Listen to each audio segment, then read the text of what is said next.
Tutti abbiamo in frigorifero là sotto il cassetto delle verdure disperate, abbandonate a se stesse. Vi faccio vedere ricetta svuota frigo per fare una bella ricettina che piace a tutti, ci vuole poco tempo per farla ed è davvero buona.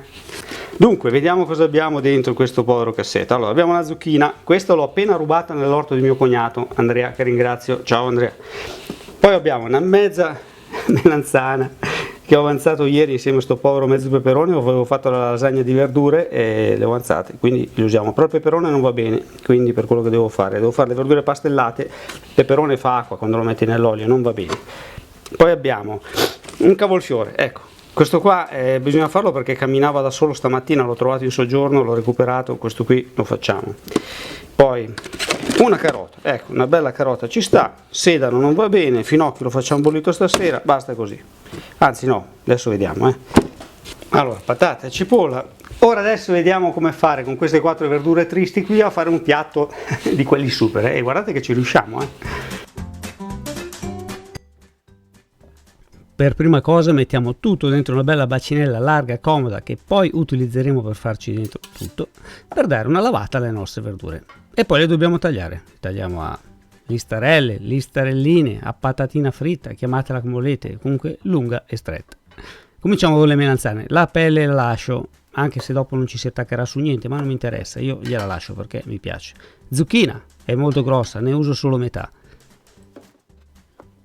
E qui siamo già quasi a metà ricetta e ancora non vi ho detto neanche che cosa stiamo facendo.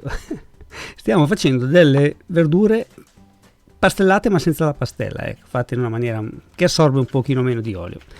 Cavolfiore, allora via tutta la parte dura, quella un po' andrà bene per il minestrone, ma quello lo vedrò io dopo.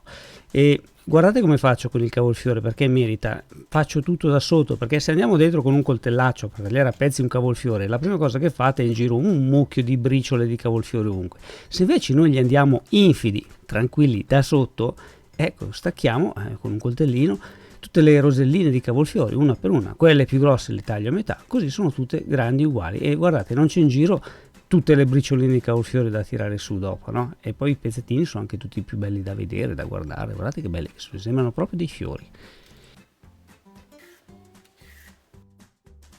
Anche la carota, pelata, pulita, tagliata, sempre lo stesso taglio. Faccio notare che io ho diviso le melanzane e le zucchine da una parte e tutto il resto lo sto mettendo dall'altra. Perché? Perché hanno due tempi di cottura differenti.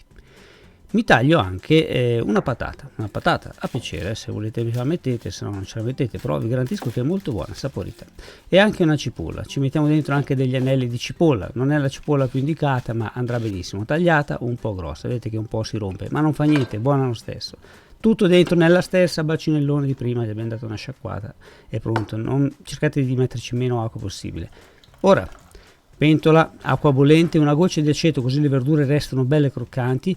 Quando bolle mettiamo dentro le verdure, attenzione, un minuto, non un secondo di più, e le tirate fuori pescandole, non scolandole, pescandole, e le lasciate intiepidire, quasi raffreddare. Guardate la consistenza, vedete? Sono appena un po' ammorbidite, tecnicamente si dice sbiancare le verdure, una scottata, ecco. Sono quasi fredde, ci aggiungo dentro zucchine e melanzane. Voi immaginate se mettevate le zucchine e melanzane nell'acqua, viene fuori un pasticcio. Ora tutte le verdure sono in pari, ci metto un uovo, sono anche parecchie verdure. Se volete una panatura sottile come quella che sto facendo io, va bene un uovo, va bene così come sto facendo. Se volete una panatura molto spesso, mettete un uovo in più e 2 cucchiai di farina e li mischiate prima di metterli nel pane grattugiato. Ora, passato tutto nel pane, friggiamo, potete friggere in un pentolino, potete friggere nella friggitrice. A me mia moglie mi ha sbattuto fuori di casa, a me è la friggitrice, in veranda, come i ladri mi hanno trattato. E un po' alla volta li frigo, olio a 180-185 gradi, bello forte diciamo, ecco, se usate un pentolino, mi raccomando, piuttosto il pentolino più piccolo ma l'olio un po' alto. E le friggete un pochino alla volta, fatele belle dorate come queste, assorbiranno poco olio e saranno buonissime. Se non volete friggerle, le volete fare nel forno, carta forno, forno già riscaldato 210 gradi, circa 20 minuti e saranno dorate. Ciao a tutti da Gabriele, ci vediamo alla prossima ricetta.